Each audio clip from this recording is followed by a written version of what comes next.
차가운 고속도로, 휴게소 벤치에 앉아 떨리는 손으로 휴대폰을 붙잡고 있던 그 순간을 잊을 수가 없습니다.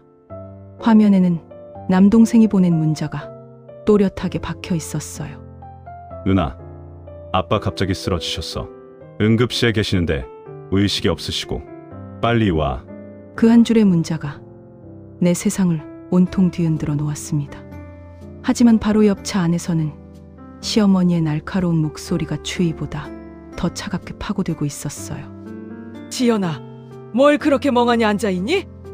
어서 올라와. 아직도 갈 길이 멀다고. 차례 준비도 해야 하는데 언제까지 꾸물거릴 거야? 그 순간 나는 깨달았습니다. 내 아버지의 생명이 위태로운 순간에도 저 여자에게는 오직 시댁의 차례와 제사만이 세상의 전부라는 것을. 그리고 나는 그 두 세계 사이에서 홀로 갈갈이 찢어지고 있었습니다. 그날의 그 순간이 내 44년 인생을 송두리째 바꿔버릴 줄은 정말 몰랐습니다. 사연 시작 전에 무료로 할 수 있는 구독과 좋아요를 눌러주시면 제게 큰 힘이 됩니다. 모든 비극은 설날 새벽 4시 평소보다 일찍 시작된 귀성길에서 시작되었습니다. 나 오지연은 서울의 한 초등학교에서 20년째 6학년 담임을 맡고 있는 교사였어요. 아이들을 가르치는 일에 보람을 느끼며 살아왔지만 방학만 되면 시댁일로 정신없이 바쁜 생활이 반복되곤 했습니다. 특히 명절은 늘 부담스러웠어요. 시어머니 박영순 여사는 전통이라는 이름 아래 모든 것을 완벽하게 해내길 원하는 분이었거든요. 하지만 그래도 명절만큼은 가족이 모이는 소중한 시간이라고 생각하며 참아왔습니다. 지연아, 올해는 특히 더 신경 써야 해. 너희 큰아버님 내서도 오시고 작은아버님 댁 식구들도 다 모인다고 하셨거든. 우리 집 차례상이 동네에서 제일 훌륭하다는 소리 들어야지. 안 그래? 고속도로를 달리며 시어머니는 벌써부터 차례 준비에 대한 이야기를 늘어놓고 있었습니다. 조기, 북어, 명태, 각종 전류와 나물들, 하나하나 체크리스트를 울퍼대는 그녀의 목소리가 새벽 공기를 가르며 귓가에 맴돌았어요. 너도 교사인데 체면이 있지 않겠니? 우리 집안이 얼마나 격식을 중시하는 집안인 줄 너도 알잖아. 시집 온 지 벌써 20년이 넘었는데 아직도 그런 걸 모르겠니? 나는 피곤한 몸을 이끌고 조수석에 앉아 창밖을 바라보며 고개만 끄덕였습니다. 새벽 일찍 일어나 김치며 밑반찬이며 준비할 것들을 가방에 꾸려 넣느라 잠을 제대로 못 잤거든요. 바로 그때였습니다. 휴대폰이 진동을 하며 카톡 알림이 떴어요. 평소 연락이 뜸한 남동생 지수에게서 온 메시지였습니다. 처음엔 설 인사라고 생각하고 별 생각 없이 확인했어요. 하지만 동생의 메시지를 읽는 순간 온 세상이 멈춰버렸습니다. 은하, 아빠 갑자기 쓰러지셨어. 새벽에 화장실 가시다가 쓰러지신 걸 엄마가 발견하셨는데 지금 응급실에 계셔. 의식이 없으시고 상태가 많이 안 좋으셔. 빨리 와줘. 아빠가 쓰러지셨다고? 내 입에서 나온 작은 중얼거림에 조수석에 앉은 시어머니가 짜증스럽게 뒤돌아봤습니다. 뭐라고 중얼거리는 거야? 무슨 소리인데? 어머니, 친정 아버지께서 갑자기 쓰러지셔서 응급실에 계시대요. 의식이 없으시다고. 내 목소리는 떨리고 있었고 순간 눈앞이 캄캄해졌습니다. 올해 72세이신 아버지는 작년부터 고혈압과 당뇨로 고생하고 계셨거든요. 게다가 최근 들어 가끔 어지럽다고 하시기도 했고요. 하지만 시어머니의 반응은 내 예상을 완전히 벗어났습니다. 아이고, 그렇다고 해도 지금 당장 어쩔 수 있는 일이야? 병원에는 의사들이 있고 간호사들이 있잖니. 우리가 가봤자 할 수 있는 게 뭐가 있어? 오히려 방해만 될 거야. 그녀의 목소리는 차갑기 그지없었습니다. 마치 남의 일처럼 담담하기까지 했어요. 하지만 어머니, 아버지께서 위독하시다는데 의식도 없으시다고. 지연아, 정신 차려. 오늘이 무슨 날인데? 설날이야, 설날. 우리 집안 조상님들께 차례를 지내야 하는 신성한 날이라고. 사돈이 아프신 건 물론 안타깝지만 순서라는 게 있는 거야. 우선순위를 알아야지. 나는 믿을 수가 없었습니다. 내 아버지가 생사의 기로에 서 계신데 지금 가장 먼저 나오는 말이 차례 순서 걱정이라니. 운전석에 앉은 남편 정민수도 문미러로 나를 힐끗거리며 조심스럽게 입을 열었습니다. 여보, 장인어른 걱정되는 건 나도 마찬가지야. 하지만 엄마 말씀도 일리가 있어. 오늘 차례 못 지내면 온 집안이 뒤집어져. 친척들도 다 오기로 했는데. 남편마저도 시어머니 편을 드는 걸 보고 가슴이 철렁 내려앉았습니다. 20년 결혼 생활 동안 늘 그래왔지만 이런 순간에도 변하지 않는 그의 모습에 허탈함이 밀려왔어요. 민수야, 지금 내 아버지가 의식을 잃고 계신다고. 응급실에서 생사를 오가고 계시는데. 알아. 그런데 병원에 가봤자 우리가 할 수 있는 게 뭐가 있어. 의사들이 알아서 치료하겠지. 차례만 마치고 오후에 바로 올라가자. 그러면 되잖아. 나는 아무 말도 할 수 없었습니다. 목구멍에 뜨거운 것이 치밀어 올랐지만 20년 결혼 생활 동안 늘 그래왔듯이 나의 마음보다는 시댁의 체면이 우선이었으니까요. 시어머니가 다시 입을 열었습니다. 그리고 지연아, 너도 이제 나이가 40 넘었으면 철이 좀 들어야지. 며느리로 시집 온 이상 시댁이 우선이야. 친정은 이제 남의 집이라고. 그런 기본적인 것도 모르겠니?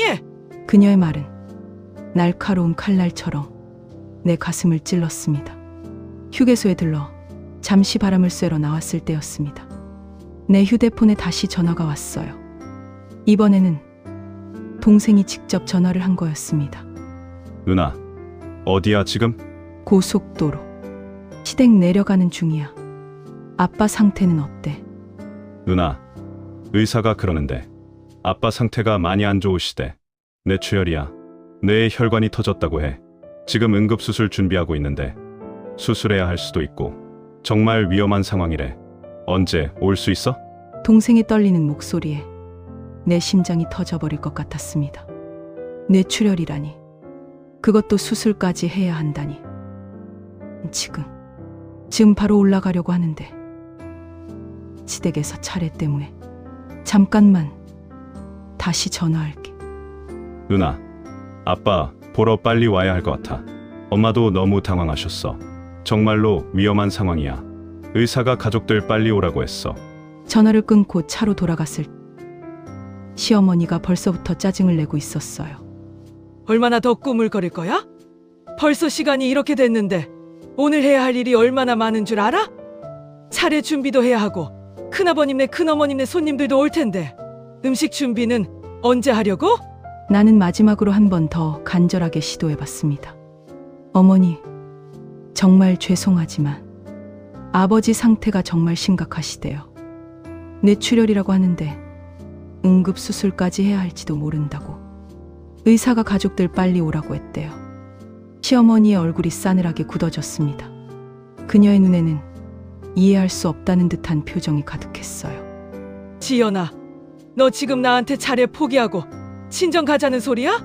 우리 집안 조상님들 제삿날에 그런 말도 안 되는 소리를 하고 있는 거야?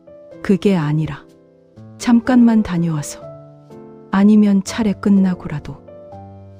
안 돼. 절대 안 돼. 며느리가 설날에 시댁 차례도 안 지내고 친정 가는 그런 꼴은 내가 살아있는 한 절대 못 봐. 그런 며느리는 우리 집안에 없어. 그녀의 목소리는 단호했고 타협의 여지는 전혀 없어 보였습니다. 오히려 점점 더 격해지기까지 했어요. 너 혹시 결혼 20년이 넘도록 우리 집안 가문이 어떤 집안인지 모르겠니? 우리는 대대로 효와 예를 중시하는 집안이야. 그런 집안의 며느리가 조상님들 모시는 날에 어떻게 그런 말을 할 수가 있어? 남편은 여전히 아무 말도 하지 않았어요. 그저 운전대만 붙잡고 시어머니의 눈치만 살필 뿐이었습니다. 그의 침묵이 더욱 서러웠어요. 시어머니는 계속해서 말을 이었습니다. 게다가 오늘 얼마나 많은 사람들이 와? 큰아버님, 큰어머님, 작은아버님 식구들, 신혼의 가족들, 그 많은 사람들 앞에서 며느리가 없다고? 그럼 내가 무슨 말을 해야 해? 우리 며느리는 친정이 더 중요해서 차례도 안 지내고 갔다고 말해야 하나? 어머니, 정말 아버지가 위독하시다고. 위독한 건 위독한 거고 이미 벌어진 일을 우리가 어떻게 알 수 있어? 병원에 가서 내가 서 있는다고 병이 낫니? 오히려 방해만 될 거야. 의사들이 치료하는데 가족들이 우르르 몰려가서 뭘 해? 그녀의 논리는 차갑고 냉정했습니다. 하지만 그 속에는 내 마음에 대한 이해는 조금도 없었어요.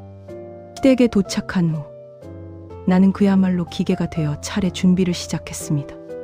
각종 전을 부치고 나물을 무치고 탕을 끓이고 과일을 깎고 손은 바쁘게 움직였지만 머릿속은 온통 아버지 생각뿐이었어요. 휴대폰으로 동생과 계속 연락을 주고받았지만 소식은 점점 더 나빠졌습니다. 누나, 수술 들어가신대. 몇 시간 걸릴지 모른다고 해. 뇌출혈 정도가 심각해서 정말 빨리 와야 할 것 같아. 엄마도 계속 울고 계셔. 그 메시지를 읽는 순간 나는 부엌 한 구석에서 혼자 조용히 울었습니다. 내 아버지가 수술대 위에서 생사를 오가고 계시는데 나는 여기서 차례상을 차리고 있다니. 이게 정말 맞는 일인가 싶었어요. 시어머니는 그런 나를 보며 더욱 날카로운 말을 쏟아냈어요. 지연아, 정신 차려. 오늘 우리 집 차례가 얼마나 중요한 줄 알아? 동네 사람들이 다 지켜보고 있고 친척들도 올해는 특히 많이 와. 며느리가 이런 중요한 날에 딴 생각하면 어떡해? 어머니, 제가 친정 아버지가 걱정돼서 수술까지 하신다는데. 걱정한다고 해결되니? 병원에는 의사가 있고 간호사가 있잖아. 내가 거기 있는다고 뭐가 달라져? 오히려 여기서 제대로 차례나 지내서 조상님들한테 빌어드리는 게 100번 낫지 않겠어? 조상님들이 보살펴 주실 거야. 그녀의 논리는 차가웠고 내 마음의 상처를 더욱 깊게 파고들었습니다. 조상님께 빌어드리는 것보다는 직접 병원에 가서 아버지 곁에 있어드리는 게 더 중요한데 왜 그걸 이해하지 못하는 걸까요? 신우이 정미영도 이미 와 있었는데 그녀 역시 어머니와 비슷한 반응이었어요. 언니, 아버지 걱정되는 건 당연하지만 그래도 오늘은 차례날이잖아요. 우리 집안에서 가장 중요한 날인데 언니가 없으면 안 되죠. 미영아, 너까지 그러면. 언니, 저도 시집가서 느끼는 건데 정말 시댁 일이 우선이에요. 그게 며느리의 도리고요. 친정일은 친정 식구들이 알아서 하는 거예요. 심지어 신우이까지 그런 말을 하니 더욱 외로웠습니다. 오전 10시쯤 동생에게서 또 연락이 왔어요. 누나, 수술 시작했어. 차음에 4시간 걸린다고 해. 정말 중요한 수술이래. 제발 빨리 와줘. 엄마가 언니를 찾고 있어. 나는 그 문자를 보고 더 이상 참을 수 없었습니다. 시어머니에게 다시 한번 간절히 부탁해봤어요. 어머니, 제발 아버지 수술 중이시라고요. 정말 위험한 수술이래요. 잠깐만이라도. 하지만 시어머니의 대답은 더욱 냉정했습니다. 지연아, 너 정말 고집이 세다. 나이가 40이 넘도록 분별이 없어. 오늘 하루만 참으면 안 되겠니? 차례 끝나고 저녁에 가면 되잖아. 수술이 3회 4시간 걸린다는데 그때까지 기다리라고요? 그래도 어쩔 수 없는 거야. 우선순위를 알아야지. 오늘은 우리 조상님들을 모시는 날이야. 점심때쯤 되니 친척들이 하나둘 모이기 시작했습니다. 큰아버님, 큰어머님, 작은아버님 가족들, 신우네 식구들. 제 안이 금세 북적거렸어요. 그들 앞에서 시어머니는 더욱 큰 소리로 자신의 철학을 피력했습니다. 요즘 며느리들은 정말 버릇이 없어져. 시댁 차례보다 친정이 우선이라니. 우리 때는 시집 가면 시댁이 친정인 줄 알았는데 요즘은 아니야. 큰아버님이 맞장구를 쳤어요. 맞아요. 채수 씨, 요즘 며느리들은 권리만 주장하지 의무는 모르겠더라고요. 시집간 딸이 설날에 친정 간다는 건 말이 안 되죠. 그러게 말이야. 전통이라는 게 하루아침에 생긴 게 아닌데 요즘은 그런 걸 너무 쉽게 생각해요. 예의라는 게 없어. 작은아버님도 거들었습니다. 형수님 말씀이 맞아요. 조상님들을 모시는 일보다 중요한 게 어디 있어요? 그런 기본도 모르고 어떻게 시집을 왔나 몰라. 나는 그 모든 말들을 들으며 부엌에서 음식을 준비했습니다. 하지만 동시에 가방에서 휴대폰을 꺼내 녹음 앱을 켰어요. 더 이상 참을 수 없었거든요. 이 모든 것을 기록해둬야겠다는 생각이 들었습니다. 시어머니의 목소리가 집 안 가득 울려 퍼졌습니다. 우리 며느리가 친정 아버지가 아프다고 차례도 안 지내고 친정 가겠다는 거야. 그럼 우리 조상님들은 누가 모시라고? 차례상은 누가 차리라고? 정말 요즘 젊은 것들은 기본이 안 되어 있어.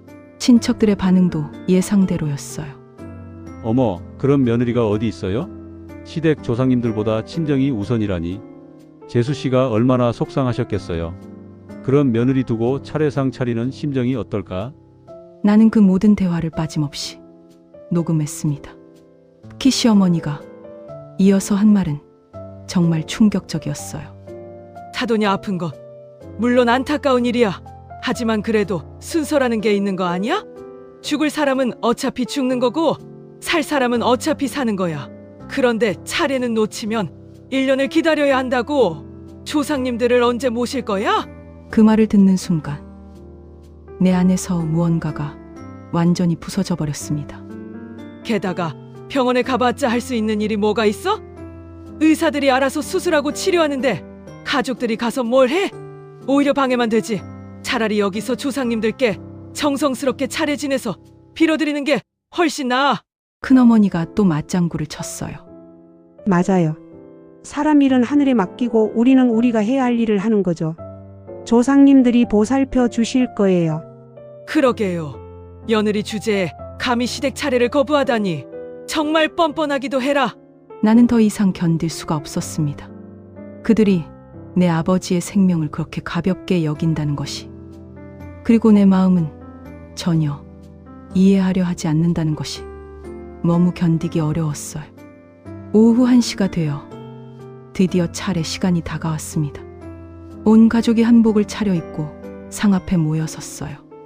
시어머니는 만족스러운 얼굴로 완벽하게 차려진 차례상을 바라보았습니다. 조기, 북어, 각종 전류, 나물, 과일들이 정성스럽게 배치되어 있었거든요. 역시 우리 집 차례상이 제일 훌륭해. 지연이가 비록 마음은 딴 데가 있었지만 손은 제대로 놀렸네. 그래도 20년 넘게 키운 보람이 있어. 큰아버님이 감탄했습니다. 정말 훌륭하네요. 요즘 같은 시대에 이렇게 전통을 지키는 집이 몇이나 되겠어요. 그러게 말이야. 우리 며느리가 비록 생각은 짧지만 손재주는 있거든. 시어머니의 말에 모든 친척들이 웃었습니다. 하지만 나에게는 그 웃음소리가 조롱으로 들렸어요. 남편과 시아버지, 그리고 온 가족이 저를 올리는 동안 나는 혼자서만 다른 생각을 하고 있었어요. 지금 이 순간에도 아버지는 수술대 위에서 생사를 오가고 계실 텐데, 의사들이 아버지의 뇌 속 터진 혈관을 고치기 위해 최선을 다하고 계실 텐데, 엄마는 수술실 앞에서 혼자 기다리고 계실 텐데, 차례가 끝나고 음복을 하는 시간이 되었습니다. 온 가족이 큰 상둘레에 둥글게 앉아 차례상의 음식을 나누어 먹었어요. 친척들은 여전히 차례상을 칭찬하느라 바빴습니다. 정말 맛있네요. 재수 씨가 얼마나 정성을 들였는지 알겠어요. 우리 며느리가 요리는 잘해요. 그래서 내가 아껴주는 거지. 비록 마음가짐은 좀 부족하지만.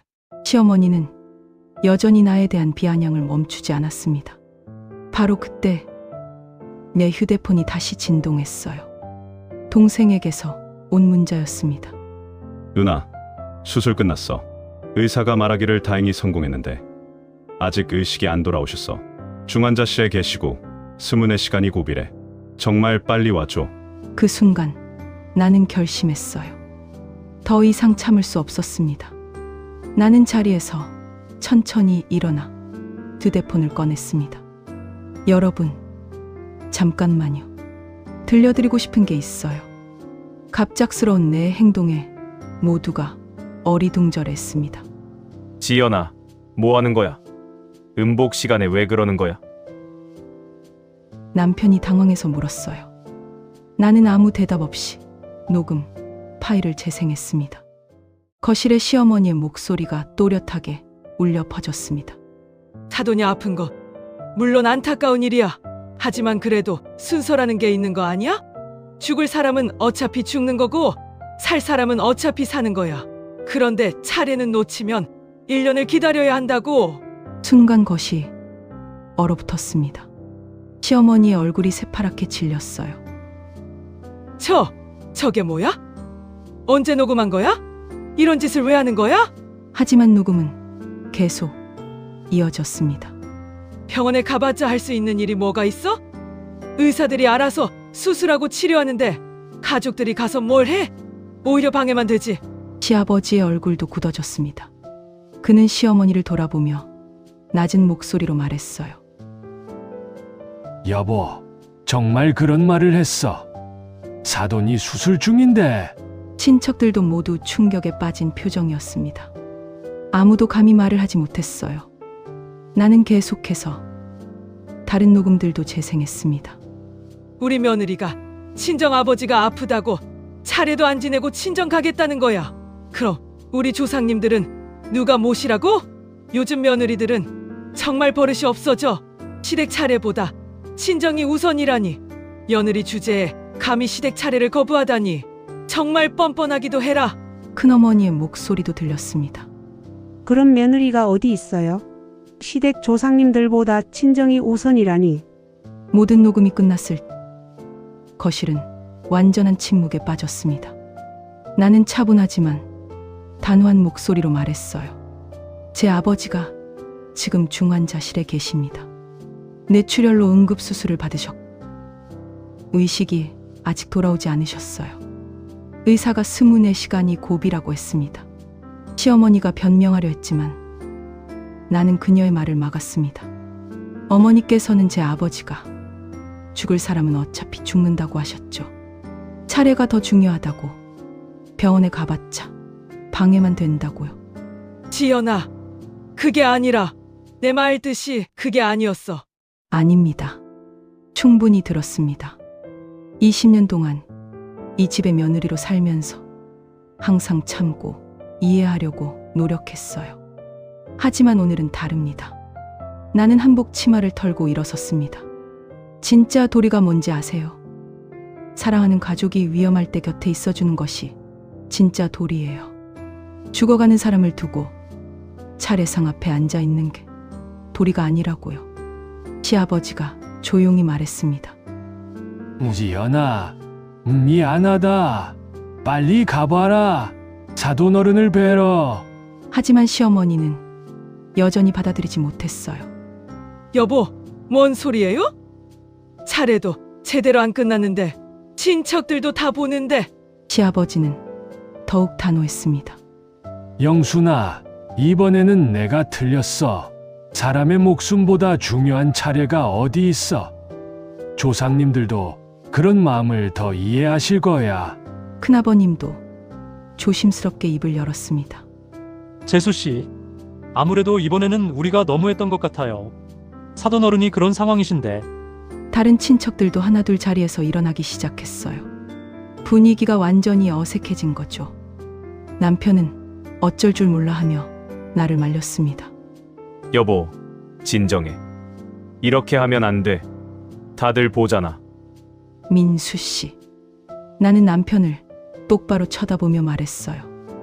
20년 동안 당신은 단 한 번도 제 편이 되어준 적이 없어요. 항상 어머니 편만 들었죠. 오늘도 마찬가지고요. 그게 무슨... 저는 이제 제 아버지한테 가겠어요. 혼자서라도. 그리고 나는 잠시 말을 멈추고 모든 사람들을 둘러보았습니다. 저는 이제 이 집의 며느리가 아닙니다. 오늘 이 순간부로 끝이에요. 나는 한복을 벗고 평상복으로 갈아입었습니다. 그리고 미리 챙겨둔 가방을 들고 현관으로 향했어요. 시어머니가 뒤에서 소리쳤습니다. 지연아, 나가면 다시는 이 집 문턱 밟지 마. 이런 며느리는 우리 집안에 필요 없어. 나는 뒤돌아보지 않고 대답했어요. 네, 그렇게 하겠습니다. 다시는 안 올게요. 지연아, 제발. 남편이 따라 나왔지만 나는 멈추지 않았습니다. 민수 씨, 20년간 수고하셨어요. 이제 당신은 어머니만 모시고 사세요. 저는 제 아버지를 모시고 살겠습니다. 시아버지가 현관까지 나와서 말했습니다. 지연아, 정말 미안하다. 내가 미리 알았으면. 아버님은 잘못이 없으세요.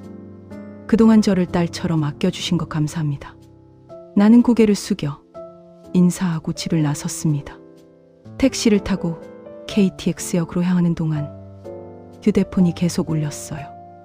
남편, 시아버지, 심지어 시어머니까지. 하지만 나는 한 통도 받지 않았습니다. 기차 안에서 동생에게 연락했어요.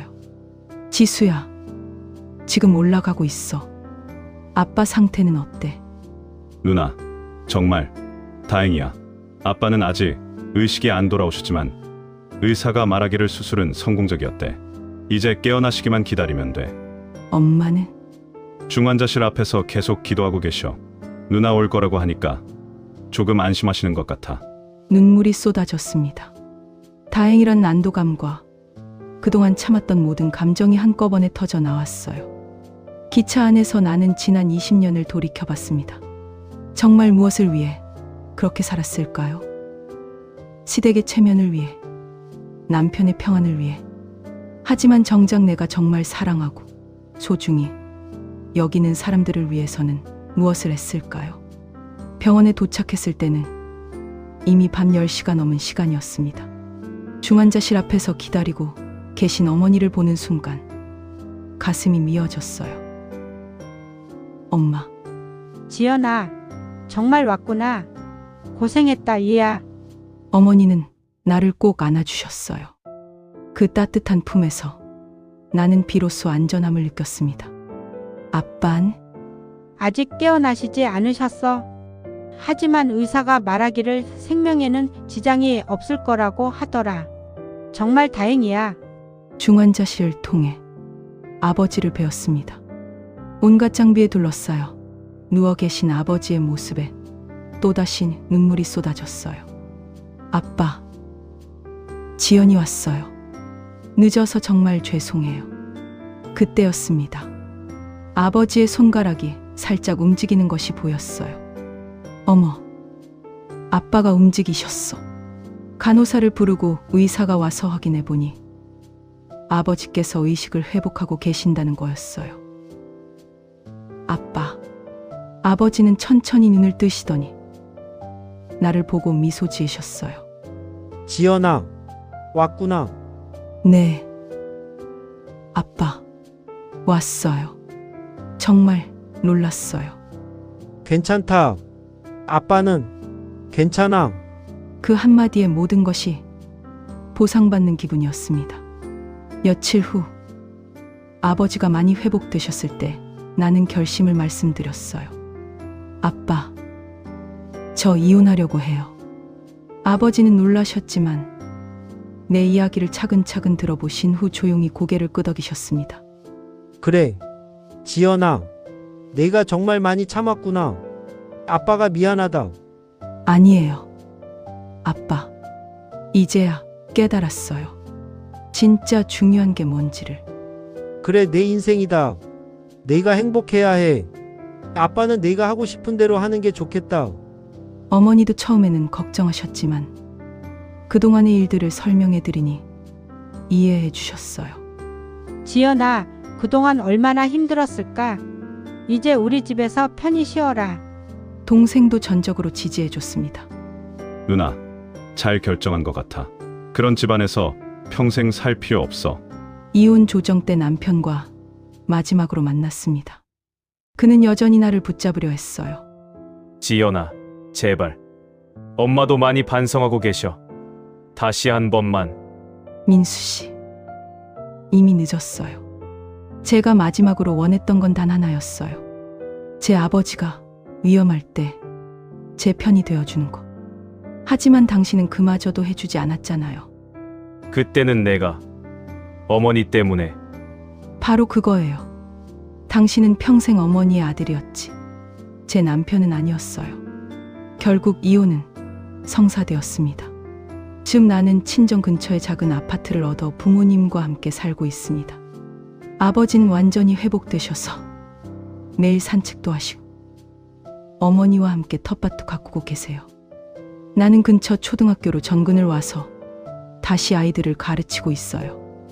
44년 만에 처음으로 진짜 내 삶을 살고 있다는 느낌입니다. 매일 아침 아버지와 함께 뜰에서 산책을 하고 어머니가 끓여주신 된장찌개를 먹으며 하루를 시작해요. 저녁에는 세 식구가 함께 TV를 보며 이야기를 나누죠. 지연아, 요즘 표정이 정말 밝아졌다. 아버지가 말씀하실 때마다 가슴이 따뜻해집니다. 한 달 전에는 시아버지가 찾아오셨어요. 그분은 시어머니와 결국 별거하게 되셨다고 하더군요. 지연아, 그때 내 말이 맞았다. 미안하다. 너무 늦었지만. 저는 시아버지를 원망하지 않습니다. 그분도 시어머니 때문에 고생하셨을 테니까요. 그 후로 남편이었던 사람에게서 몇 번 연락이 왔지만 받지 않았어요. 들리는 소문에 의하면 그는 시어머니와 함께 살면서 매일 갈등을 겪고 있다고 했습니다. 시어머니는 며느리 없이 혼자 집안일을 해야 하는 상황이 되자 그제야 제가 얼마나 많은 일을 했는지 깨달았다고 하더군요. 하지만 이미 늦었죠. 전통은 분명 소중합니다. 하지만 사랑하는 사람의 생명보다 소중한 전통은 없어요. 진짜 도리란 형식에 얽매이는 것이 아니라 진심으로 사랑하고 돌보는 것이라는 걸 이제야 깨달았습니다. 그날 만약 제가 시어머니의 말에 굴복해서 아버지를 보러 가지 않았다면 어떻게 되었을까요? 아버지가 혼자 돌아가셨다면 평생 후회하며 살았을 거예요. 여러분도 혹시 저처럼 무엇이 정말 중요한지 놓치고 살고 계시지는 않나요? 누군가의 며느리로, 누군가의 아내로, 누군가의 엄마로 살면서 정작 자신이 누구인지, 무엇이 정말 소중한지 잊고 계시지는 않나요? 때로는 용기를 내어 중요한 선택을 하는 것이 필요합니다. 후회하기 전에 말이에요. 세상 사람들이 뭐라고 하든 가장 중요한 것은 사랑하는 사람들과의 진정한 관계입니다. 형식적인 의무보다는 진심 어린 사랑이 더 소중해요. 그날 차례상에서 녹음을 틀어버린 것은 충동적인 행동이었을지도 모릅니다. 하지만 그 덕분에 저는 진짜 중요한 것이 무엇인지 깨달을 수 있었어요. 지금 저는 매일 아침 아버지와 함께 산책을 하며 새로운 하루를 시작합니다. 아버지의 건강한 모습을 보며 그날의 선택이 얼마나 옳았는지 확신해요. 여러분도 지금이라도 늦지 않았습니다. 정말 소중한 것이 무엇인지 다시 한번 생각해 보세요. 그리고 그것을 지키기 위해 용기를 내세요. 얼마 전 교실에서 한 아이가 물어봤어요. 선생님, 전통이 제일 중요한 거예요? 그 질문에 저는 이렇게 대답했습니다. 전통도 중요하지만 무엇보다 중요한 건 사람을 사랑하는 마음이야. 진정으로 누군가를 아끼고 사랑한다면 그 사람이 힘들 때 곁에 있어주는 것이 가장 큰 도리란다. 아이들이 고개를 끄덕이며 알겠어요 라고 대답할 때 저는 제가 올바른 선택을 했다는 확신이 들었어요. 이제 저에게는 시댁 차례를 걱정할 필요도 시어머니의 눈치를 볼 필요도 없습니다. 오직 사랑하는 가족들과 함께하는 시간만 있을 뿐이에요. 그리고 그것이 진짜 행복이라는 걸 깨달았습니다. 앞으로도 여러분의 마음을 따뜻하게 해드리고 때로는 용기를 주는 이야기로 찾아뵙겠습니다. 여러분도 오늘 하루 자신에게 진짜 소중한 것이 무엇인지 한번 생각해 보시길 바랍니다. 채널 구독과 좋아요도 잊지 말고 꼭 부탁드립니다.